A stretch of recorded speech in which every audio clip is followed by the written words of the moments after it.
by his teacher's message that he produced 8 books of discourses from the lectures on Stoicism he had heard Epictetus deliver, writing them out in more or less verbatim form.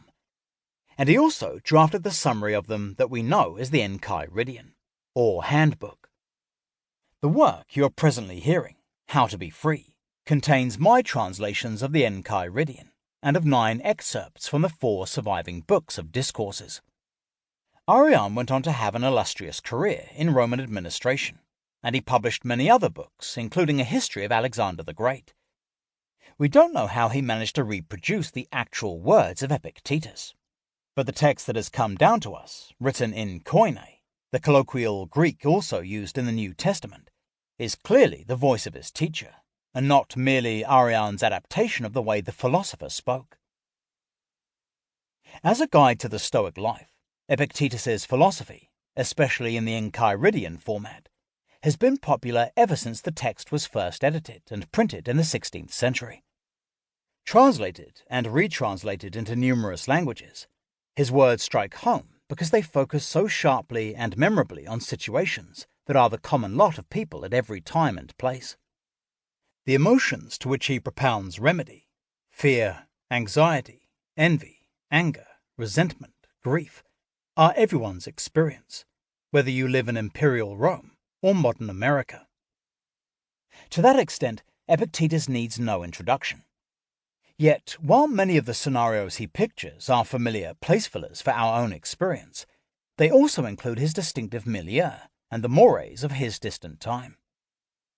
We find ourselves in a world that includes slaves, public baths, games in the arena, and professional fortune tellers.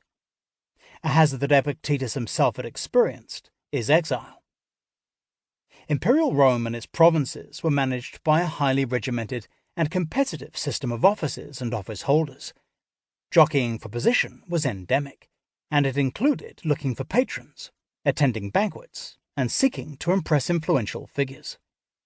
Epictetus dwells on the value of maintaining one's independence, which reminds us that his young students, like Arrian, his recorder, were on the threshold of making their careers in the imperial army or civil service. It was a male-dominated culture, as he indicates with his remarks about women and female roles. But the Encheiridion in general has no obvious gender orientation, and is completely free from machismo. The you and we Epictetus addresses could be any of us, with minimal need to register cultural difference. The Roman world of his lifetime was an absolute autocracy, headed by the emperor or Caesar. Epictetus rarely touches on politics, mentioning Caesar only once in this book's material, Discourses 3, and omitting all allusion to historical events. In the complete Discourses, he does occasionally refer to historical figures who resisted imperial demands, but he stays completely silent concerning the emperors who ruled at the time of his teaching in Greece. Though freedom had been an important Stoic notion from the beginning, it owes its special importance to Epictetus, not only because of his early life as a slave, but also because the people he was addressing had no prospects of enjoying political autonomy. Stoicism and freedom. Stoic philosophy had originated in Greece at the end of the 4th century BC. Its founding fathers were Eastern Mediterranean immigrants to Athens, which was no longer a vibrant democracy, as the city had been at the time of Socrates, but a client state of the Kingdom of Macedonia. Loss of political autonomy was reflected in philosophy at Athens by an inward turn in the focus of ethics. Neither Stoicism nor Epicureanism, the other leading Hellenistic school, engaged strongly in political theory, as their predecessors Plato and Aristotle had done.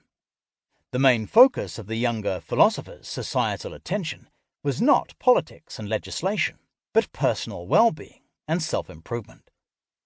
This inward turn is strikingly illustrated by the way Stoic thought, from its beginning, treated freedom and slavery as primarily ethical and psychological denominators, rather than marks of social status.